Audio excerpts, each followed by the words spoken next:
I now invite Guyana. Madam Chair, I'm Shaikh Moeenul Hack, Chairman of the Ethnic Relations Commission of Guyana, a body established by the Constitution of Guyana, with a mandate to promote harmony, good relations among all ethnic groups, and to eliminate discrimination based on race, ethnicity, ancestry, color, and religion.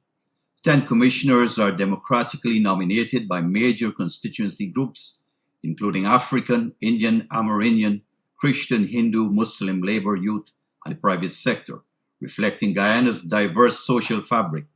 Commissioner Norris Witter was part of the Guyana delegation to this forum, informed at the last moment he was unable to attend. Chair, with a population comprising more than 30% of people of African descent, Guyana continues to call for justice through reparations. Justice is accountability for centuries of slavery, exploitation, and the negative legacy of colonialism.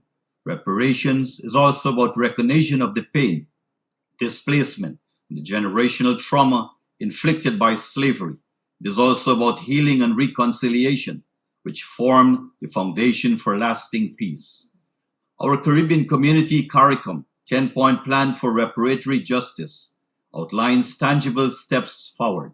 Among others, it calls for the investment in public systems to address the long-term effects of structural underdevelopment and urges education reform and cultural renewal.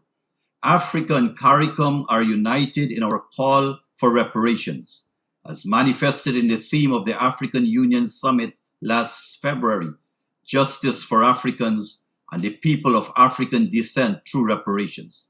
But it will take the support and will of all to truly achieve justice.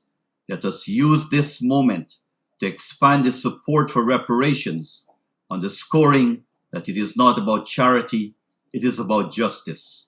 Thank you.